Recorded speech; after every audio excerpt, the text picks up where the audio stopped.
We're gonna walk around the compound. We're gonna see some tigers. So yeah.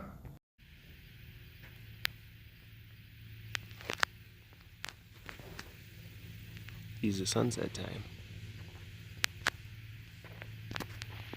Noe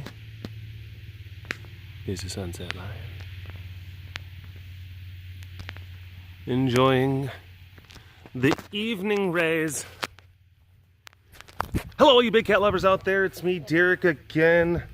Welcome to another super duper fantastic episode of the Walk Around the Compound webcast. Got it in early this time. Got it in early because I can't remember who it was, but there was someone who was commenting. They were saying, you know, me and my boyfriend, we take bets as to when you're going to actually do the intro. So I'm trying to switch it up. They might be like soon after I start. They might be way after I start. They might be normal times. You never know. You never know. Hi, Selena. Hello. How are you? What you got in that old tiger brain of yours? Are you watching the happenstances? Are you watching the stances of happenings? Carrie's over there doing something. Hi. Hey. Ooh. Hey, how are you? She's like, what's she got going? What's Carrie Lynn got going on over there? She's like, what's Carrie Lynn got going on over there? Oh my gosh. I saw tiger over there. And then there's tiger down here. That's Naya. So Naya, Shanti. I've been had. Quick, make cute. Make it like I was just like, what? Oh, hello. It's so good of you to stop in. Murder? What? No, I was not doing any such contemplating. No. I was just about to put on tea.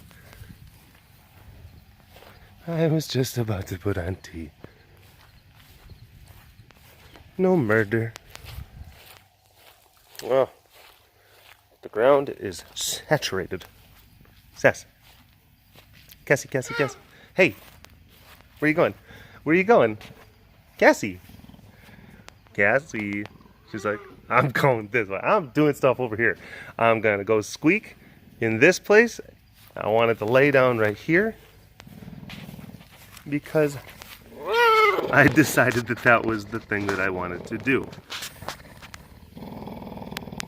Well, oh my gosh. Yes, that's fine. I have no problem with you. Yeah. Get out of here, blade of grass. Oh my gosh, Cassie, you're just laying it on thick. You're laying it on thick. You're making it hard for me to leave. Oh my gosh. Look at you.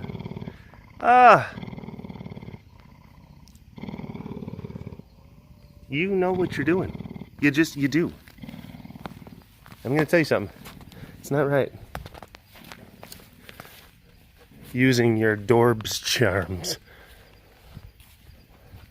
Using your Dorbsuality to woo me. Hello, Malika. The lynx. I'm going to try to get a little bit closer to your head. I hope that's not going to be a problem. Alright, doing good so far.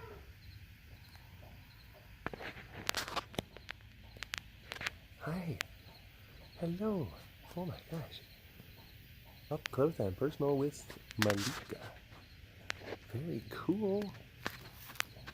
With the sunset and everything. And yes, I am capturing. I am capturing. Seems like your phone smells like blood. I like blood. Blood's pretty cool. Oh my gosh. And focus. Nice. All right. So far, so good. Yeah. Getting a Bobby. You are certainly the sweetest of our little kitties. The sweetest. You take the cake for that. Hands down. You can have all of the cake. I promise I won't smash it. I need to get back into that, by the way. A lot of times, those cake smashing posts, they come to me while I'm actually at the supermarket. I'm like, I should get a piece of cake. Smash it. It's been a long time.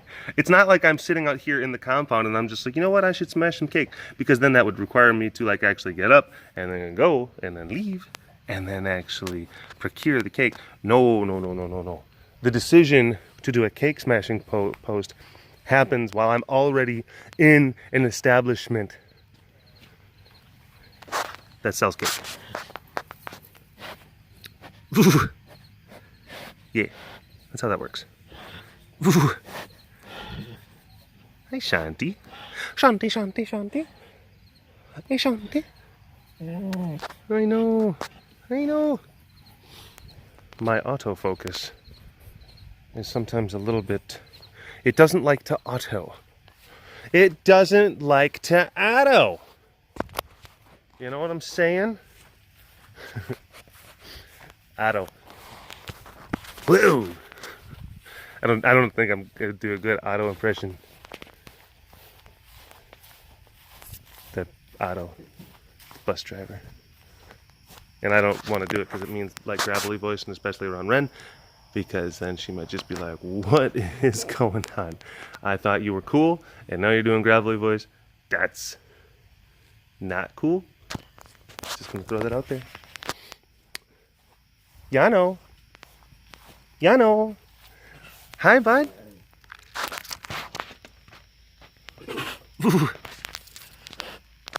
What do you think?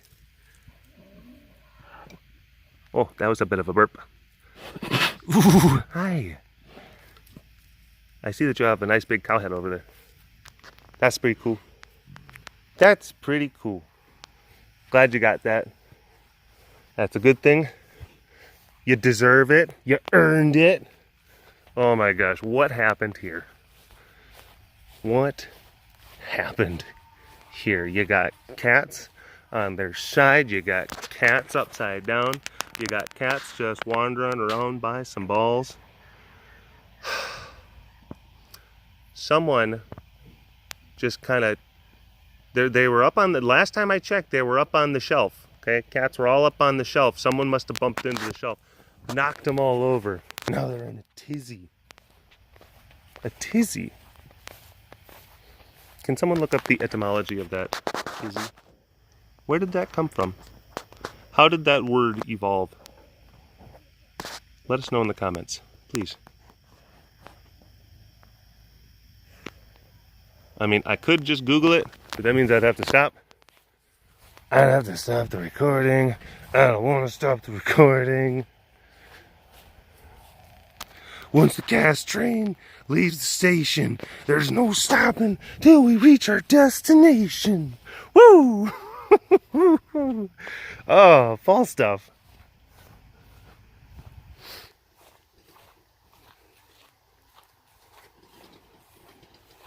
His cheese done slid off his cracker.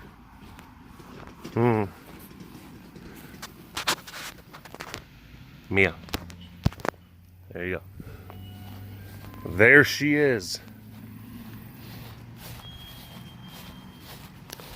Ba ba ba ba ba. I already got to you, Cass. I'm not gonna let you suck me in like you did earlier. I was unprepared. She enticed me. She enticed me. Hi. You were quite the hit. It was either the last cast or the cast before that. Either way, you were doing some really cute stuff and people were like, oh my gosh, Milo. Hearts in eyes. Emojis. Hearts and eyes. Emojis. Oh my gosh, look at you. Look at you. What? What's going on? Oh my gosh. I'm trying to find the best angle because I want to catch the tum. I want to catch the look on the face. I want to catch the peat that's up. I want to catch the back peat that's up. Oh my gosh. I need like a fisheye lens so that I can capture the full field of dorbs. The dorbs, Marty. 1.82 gigadorbs. Oh, great Scott, Marty. Oh, Marty.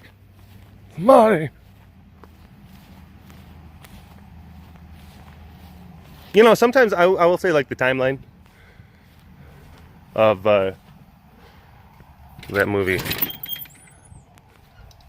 I know, of course, it's a movie about altering timelines. Well, Back to the Future kind of thing. But,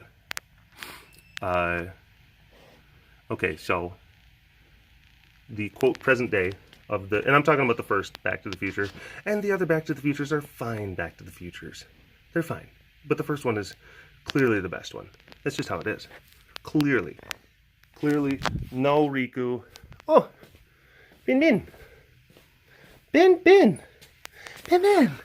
Hi, hello. Hi, how are you? You're interesting.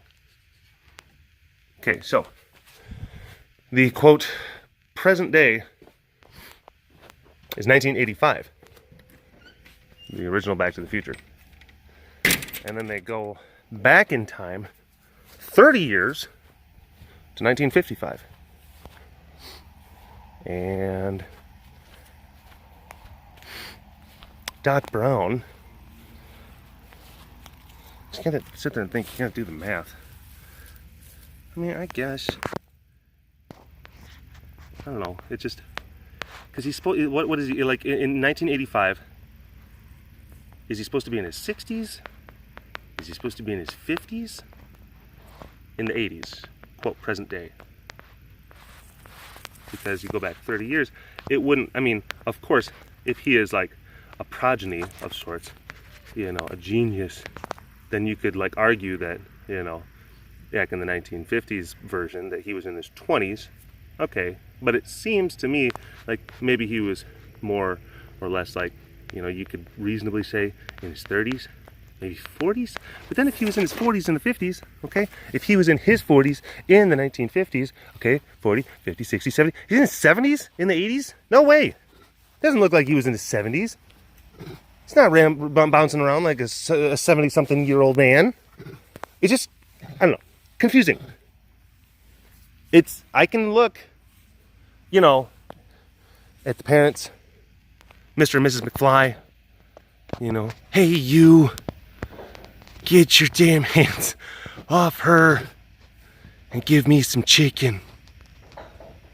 Sure, 30 years elapsed. So by the time the mid-80s rolls around, you know, they're in their mid to late 40s. For sure, fine, that's fine. Doc Brown though, the Doc Brown timeline, I've always had questions. All right, it's question marks next to that one.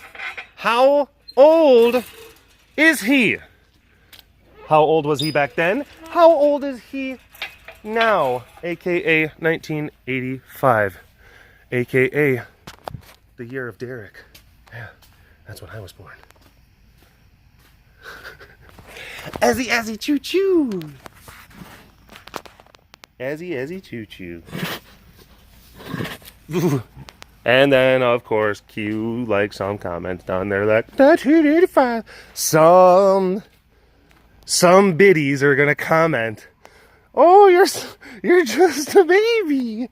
I remember, I had a mortgage and stuff and things, and I had thoughts in my own formed personality in 1985. Oh, young whippersnapper." Yeah. So before you think about commenting something like that, just think about that. You like, hey, ask yourself, like, do I want to be a biddy? Am I a biddy? I'm not a biddy. I am, you know, I'm like still a rockin' person. with like stuff and things going on. Oh my gosh. Look at him. Look at him. Look at him. Jeez. Oh jeez. Oh, I think so. Yeah, wasn't someone else like sitting there saying, or commenting Rick and Morty stuff? Oh jeez. Alright, I need you to put these up your butt, Munchie. Way up there. Way up your butt. Alright, Munchie. Yeah.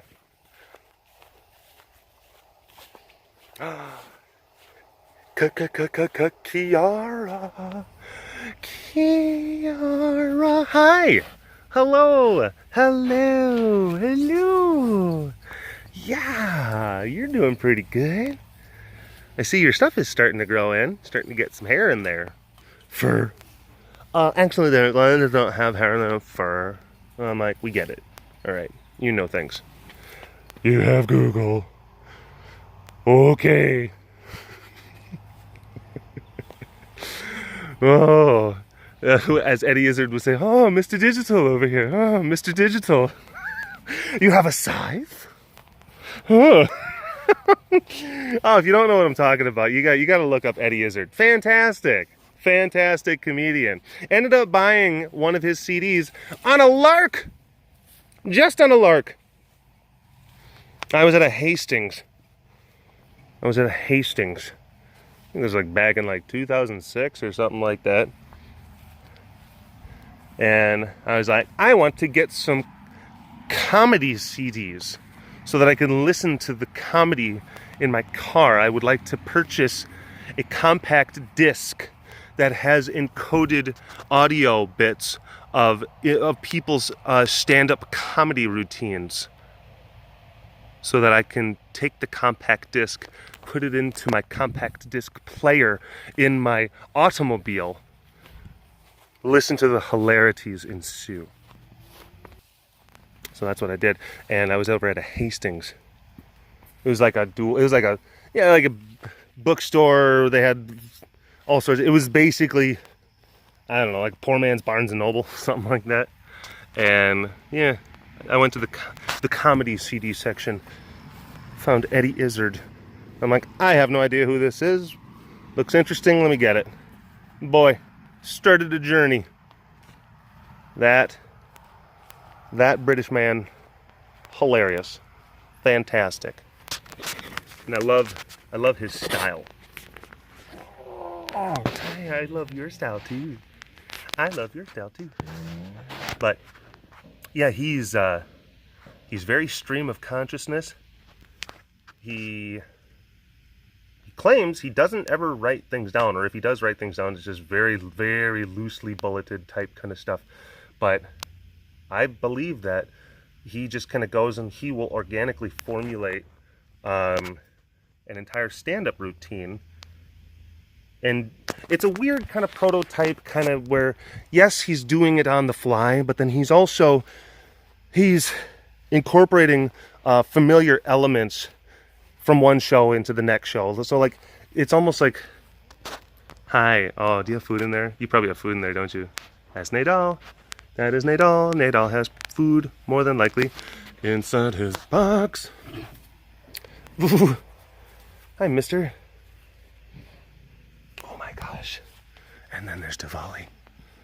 Then there's Diwali. We're just going to get a look at him from a distance. We're not going to get close.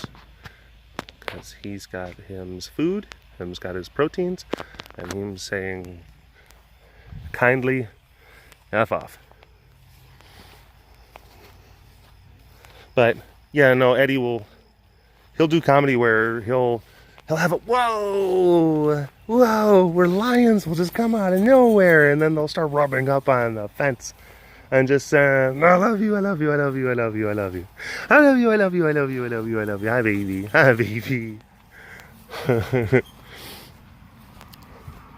But he does a lot of these, sort of off the cuff kind of ramblings. And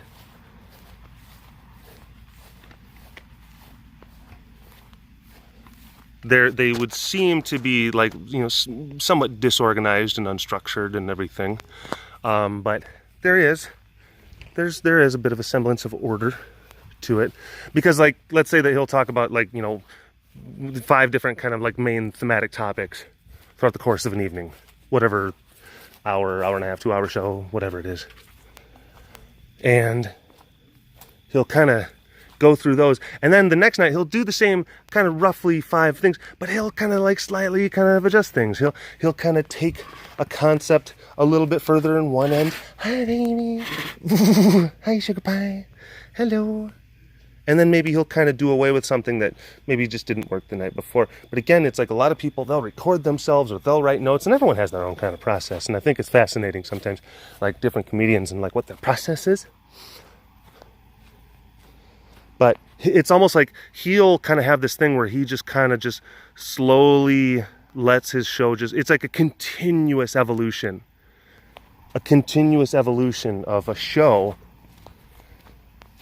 And I think he actually, this is the weird thing, he ended up getting in some sort of like legal trouble over in England because he did a performance, and I think it was like at the end of a tour, and then within like a couple of days or a week or something like that, he started a new tour.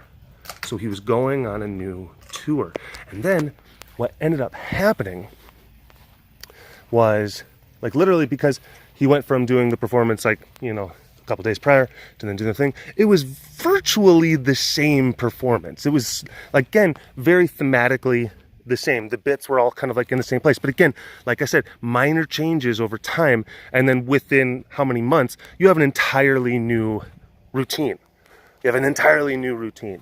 Other comedians, they'll like slowly develop things over the course. Maybe you have like a year, and then they just kind of take every single joke and then they just throw them out. They're like, all right, I'm done. Maybe they'll film a special or something like that, and then they just throw all the jokes out. And then they start over. They go back. They go back to the clubs. They just start working on new material. Oftentimes the new material is very just raw, and not meaning like, you know, it's out of control, it's crazy, and there's so many swear words and stuff like, no, it's just, it's very unrefined. And then they go through the long and arduous process of refining their bits. But like I said, Eddie just continuously kind of moves. He just continually moves the goalposts for where it begins and where it ends. So I guess with certain things within like British rule and British law, and I don't know if this is the case anymore, but I guess at the time it was, it's almost kind of like if you're doing a thing, and you're like, this is my show, and this is the name of my show, and this is what I'm doing. And then you do, like, ostensibly, like, another show. But it's not fundamentally kind of different. It's the same. Then, in a weird way, basically, it can be argued, and I'm not going to say that this is necessarily, like, a terrible rule, but it can be argued that you're acting in like a somewhat deceitful manner, because you're basically doing the same type of performance and then you're just renaming it. And it can be a way to, like, some people who are maybe like unscrupulous entertainers, they could create a show, and this doesn't have to be, you know, it could be musicians, it could be you know, whether it be, you know, performance artists or something like that, sure, all this sort of stuff. And they could sit there and say like, okay, new tour, new show, this is going to be a whole new thing, but then it's the same, like, it's going to be, in many ways, like the same stuff that you were just doing a little bit ago. Then it can be said like, oh, well, all you're doing is trying to rename it and then make a profit make a quick buck off of people who think that it's new. I get that. But in the case of Eddie Izzard, that is an intractable part of his process. And yes, I guess the timing, when you take those dynamics and put them together, it's unfortunate.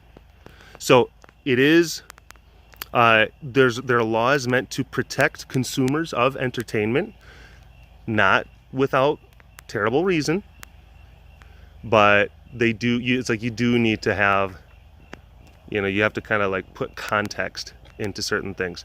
And in the case of Eddie, like that whole context was, okay, this is what he does. Come back in a few months. It's going to be a wildly different show, yet it's still going to be under the same name as this current tour is. That's just how it is. Interesting. I wasn't expecting to talk about it.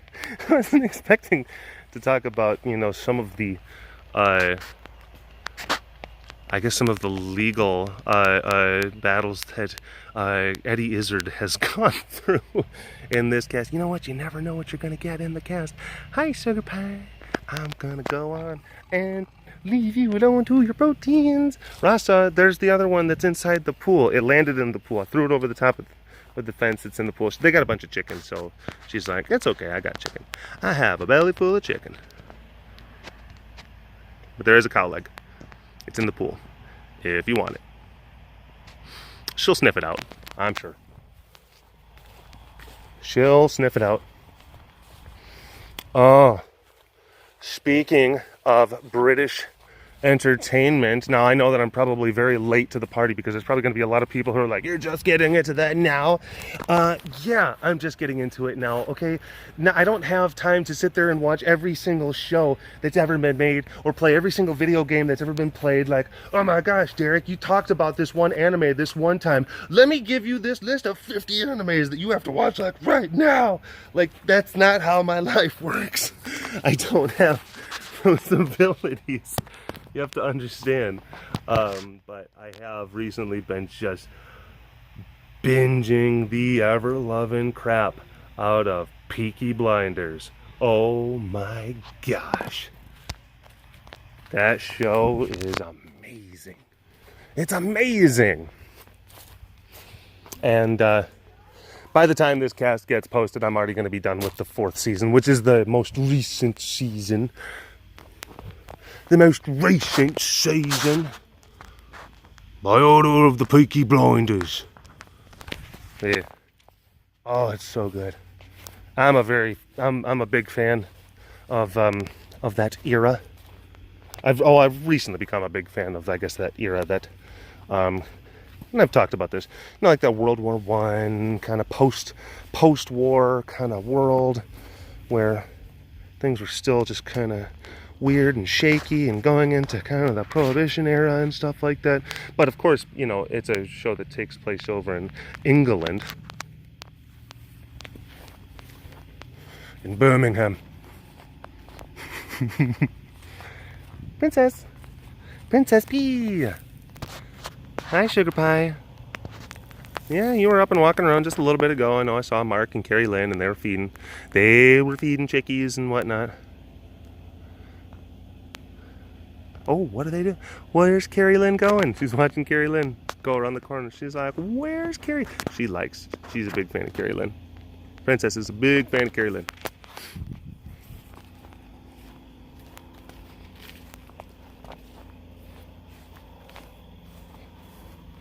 Hi. Ooh. Hello. Princess B. Pa. Yeah, I was scratching on her butt earlier. She's just like, ooh, I like that. That's okay. And I will say, slowly but surely, like we're, you know, minor victories. You know, I was feeding cats earlier and driving the tractor. Now, tractor's a big issue with this one right here. She does not like it. Circle/tractor. Tractor is of the devil. Bobby Boucher. And whenever the tractor is kind of around, she'll, like, if it's over there, she'll be in this corner kind of pacing back and forth. Or if the tractor's over there, she'll be over here pacing back and forth. She just gets really, really crazy. But she still has to be exposed to the tractor. She's like eventually gonna have to get this through her head, like, this is a part of this place. And you gotta learn to not be afraid of it. So it's like limited exposure therapy. Now don't get me, I'm not sitting there just taking the tractor and just parking it right here and just no, not doing that. That's crazy. But yeah, it's like, okay, we're gonna drive around and we're not gonna make a big deal out of it. So something like, okay, coming down this corridor and then going through that gate right there. Okay, something like that. But just doing it very, very quickly and deliberately. And oftentimes, well, when you know, in weeks past, oh, she'd just be kind of, you know, getting really upset, just pacing and stuff like that. But this time, much different. She just went behind her house. She just went behind her house, yeah. That was it, just went behind her house. And then she just peeked around. She just peeked around her house while I drove the tractor through there. It may seem like a little thing, but stuff like that's really, really big. Really, really big. So she was, I saw her head was peeking around that corner over there. She's just like, oh, I'm watching you, tractor. But yeah. So it's happy. Happy, joy. Oh my goodness. Oh my goodness. Oh my goodness. Oh my goodness. Oh my goodness. Oh no. Oh no. Oh my goodness. Oh my goodness. I know. Yeah. Uh-oh. Are we cycling back up? Could be. Yeah, maybe. Oh no. Hopefully this one doesn't last too long. Hey, sugar pie. I'm just gonna leave you alone. That's okay. Look, this is gonna be the dynamic. That's just how it's gonna be. Every few months. It's just gonna be like that. That's a male lion thing. Like, what happened? Is there something wrong between you and them? No, this is something that boy lions do. It's just something that they do. Can't take it personal.